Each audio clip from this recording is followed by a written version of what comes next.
Hello, welcome back to the Crafty Organizer and Happy New Year. If you are new to my channel, I love talking about organizing, decluttering, doing DIYs, upcycles, and anything crafty. But today I want to do some real talk about planning and goal setting. Let's get started.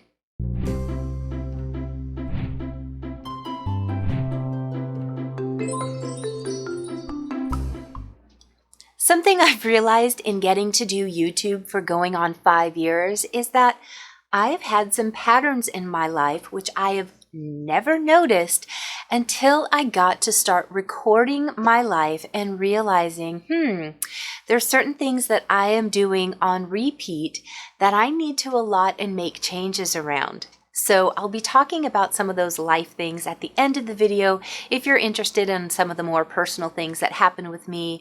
But I want to talk about with you is the planning and goal setting and the realities of some of those things. So let's get started with the first thing that I want to talk about, and that is planning.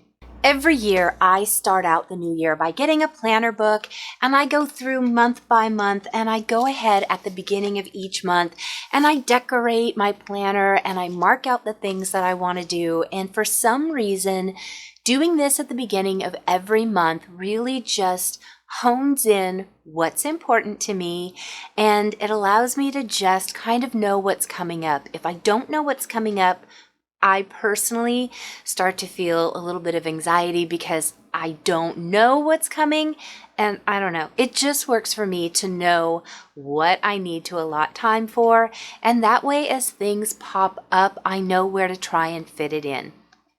I've done videos before talking about planning and the best ways to put in the most important things. I did one on time management that was super enlightening to me personally because I realized as I was planning out my time, I didn't allot for the things like, eating, self-care.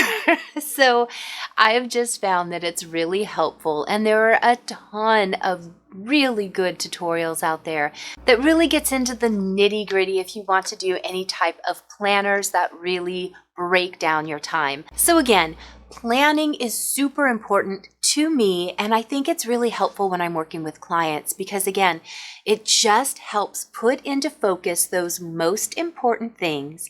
It allows you to break them down into manageable little pieces so that you can tackle them in time frames that work for you.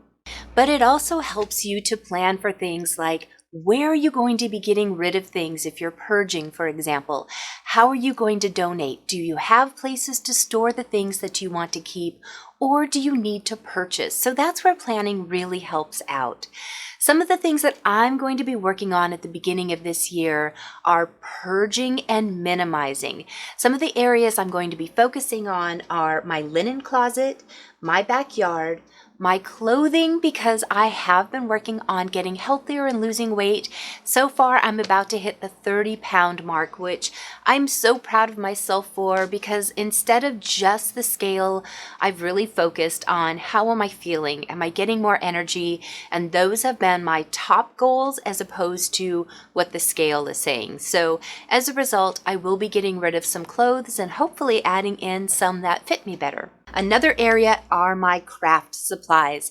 Last year I went through and I marked a lot of dates for things that I hadn't been using, and I kind of fudged on not getting rid of those, so now I have to let them go. They've not been used, so I want to take you with me on that journey because I know as crafters, it's hard to let go of those things that you think you're going to use, that you hope to use someday, but the reality is so often we hold on to these things past their expiration, so I'm going to take you with me on those. The last area I'm going to go through with you is my kitchen.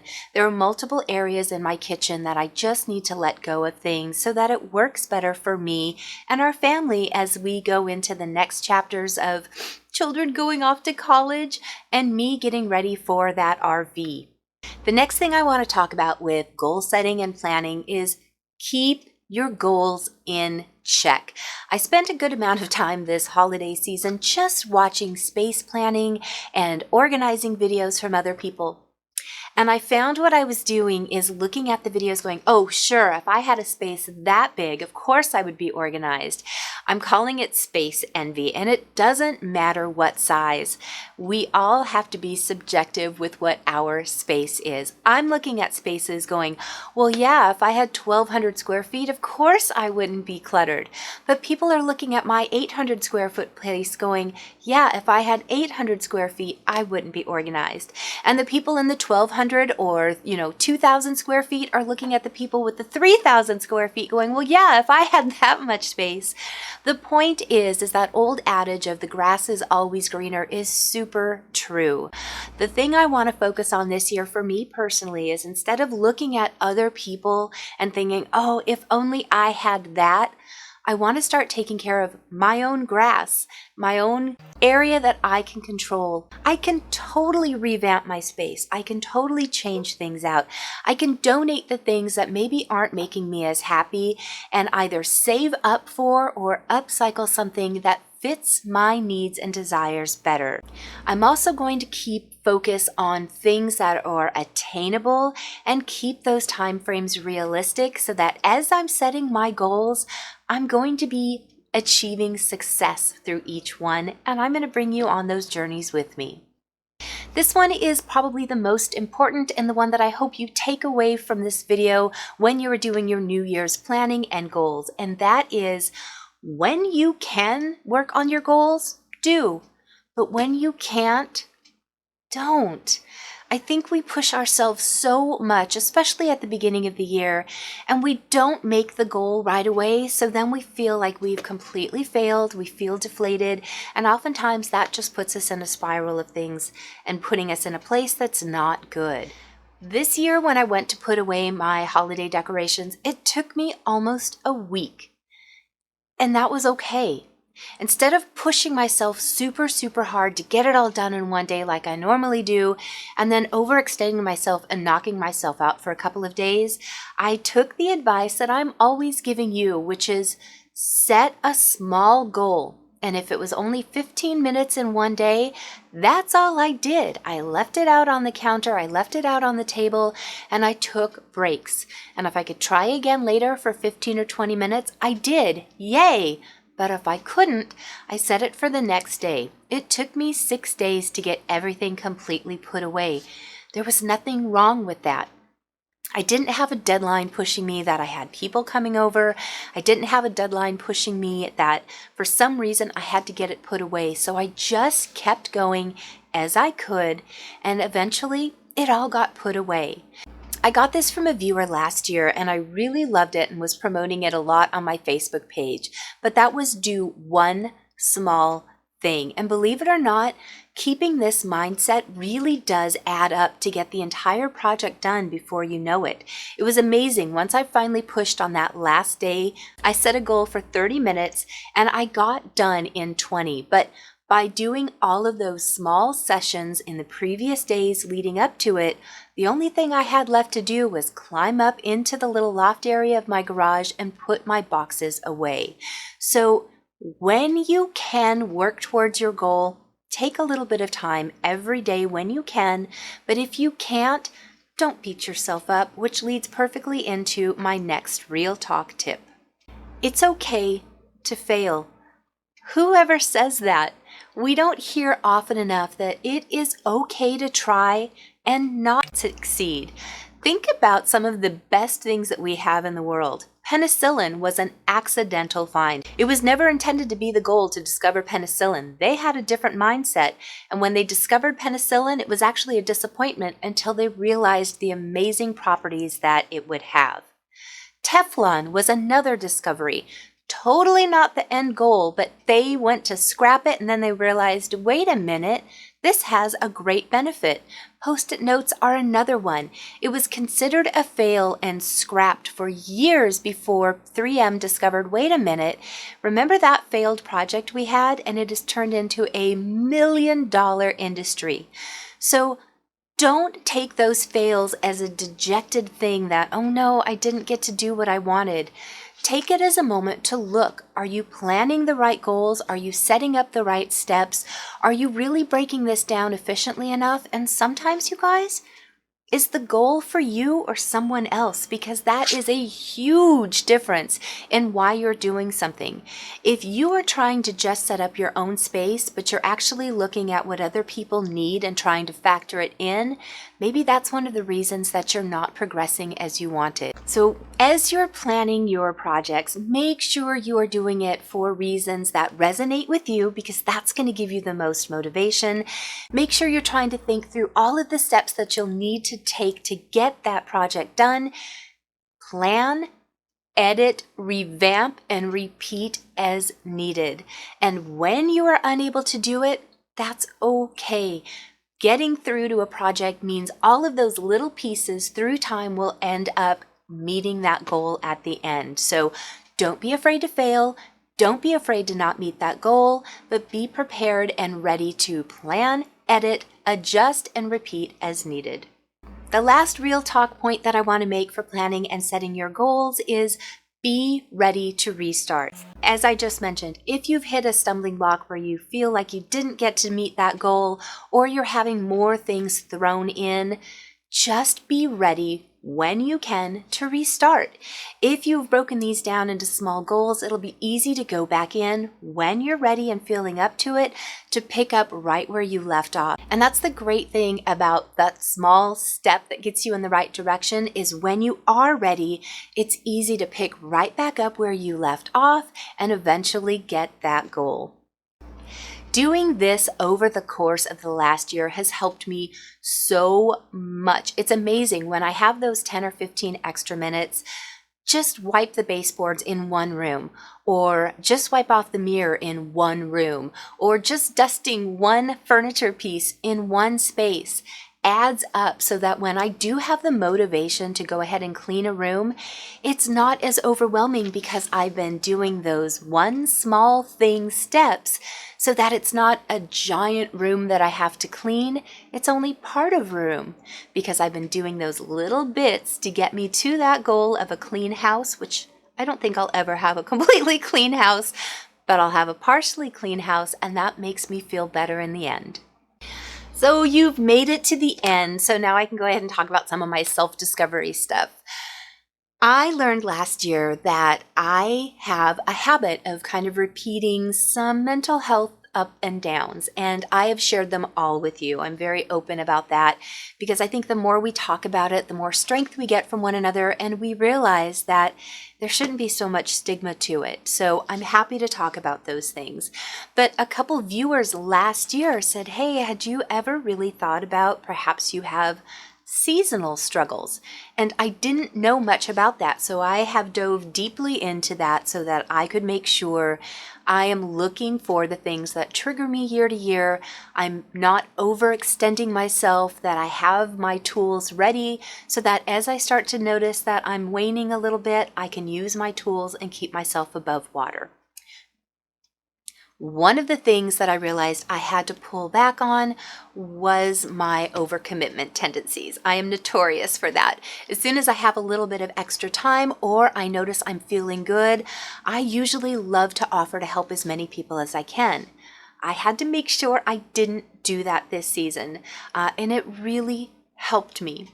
Sadly, not continuing with Disney was another thing. And even though I'm sad that I can't continue with that commitment, I am really proud of myself for knowing that I needed to keep the reserves for myself and for my family. Not keeping that, oh, I have to push through because there aren't any choices, puts me in a really precarious space. And as it turns out, one of my kids needed me this season for some health issues. So I'm really glad that I took the preventative steps this year to not put myself in a position to not have any reserves. Everything's going to be okay. It's just going to be a couple of weeks of getting through these things, but I want you guys to really pay attention to what your dip points are. Journaling if you have to, making notes on a calendar, even just a numeric scale of how you're feeling allows you to start seeing patterns. It's pretty amazing. And I want to thank you guys, because you are the ones that pointed it out to me last year and allowed me to look at things very differently this year. So again, make those plans. I very much encourage you to make plans for the goals that you want, but be prepared be willing and be open to editing those plans, revamping them, repeating as needed, because this road to self-discovery is amazing and you can achieve all of those goals. I'm going to be right there with you, and I'm excited to bring you along on the journey of me going through my home. Once again, I know I keep doing this, but I think it's something that we need to do in our homes. It's never a one and done. It's a constant evolution because life could just keep throwing things at us. And as long as we're continuously revisiting all of the aspects of our home, I think we're better able to adapt and adjust and handle those things as they come into our homes. Thank you so much for being on this journey with me. I wanted to take a real quick second. You guys were crazy generous with me this year for Christmas, so I want to address a couple of the quick things that I got that were just unbelievable. Elaine sent me these sets of ornaments that have these beautiful little inserts inside, and it had my family's names on them. She had asked ahead of time what our family names were, and she made an ornament for each person. Elaine, I loved these. They were gorgeous on my tree this year, and I just wanted to say thank you so much. Some other things that I got were some spectacular cards, and I want to try and show them really quick. If I don't say everybody's name, I'm so sorry, but some of these cards that you made me were just amazing. This one from Robin was all handmade and hand stamped and embossed, but this one, oh my gosh, this one was from Mary Kay, and she hand painted this entire winter scene, which was just spectacular. And then Lourdes made me this 100,000 subscriber card. My daughter helps me open up the cards, and when she saw this one, she like gasped. I was like, oh my gosh, Mom, wait until you see this one. Lourdes, I love this, and it's going on my wall. Thank you so much. But this next one, you know, it's funny because I get to chat with some of you so often that you've become friends. I chat with you on the phone, we text, I've gotten to see some of you for lunch or just go over and visit you at your homes. And one of those viewers has become a very close friend of mine. And I think she had spent the last 6 months making me this care package. So when I opened up the box, the first thing I saw was instructions right on the top with all of this lovely coordinated paper that matches my office. But I wish I could show you everything inside of it, but I'm just going to go over some of the highlights. She made me this entire junk journal set, kit, books, papers, ephemera that she went through and hand painted and hand beaded all of the time. So Mary Kay, MK, if you're watching, I cannot tell you how much my family and I enjoyed getting to go through and discover all of the little goodies that you had handmade and put inside for me. So this was just a ridiculous, never-ending treat to go through. It didn't end. I think we spent over 20 minutes just going through all of the little goodies in here. So to everyone who took the time to send me a Christmas card or a little gift, thank you from the bottom of my heart. I loved it. And if you guys are interested in seeing the things that people have sent to me, because oh my gosh, some of them are just truly amazing. These are all handmade cards or signs or little gifts, and you guys are so talented. So if you're ever interested in this, I would love to do an unboxing and share them with you just to show off some of the talents that you have. I'm not asking for things. Please don't feel like it's obligated to ever send me, but boy, do I ever appreciate the things that you do send me. So thank you so much.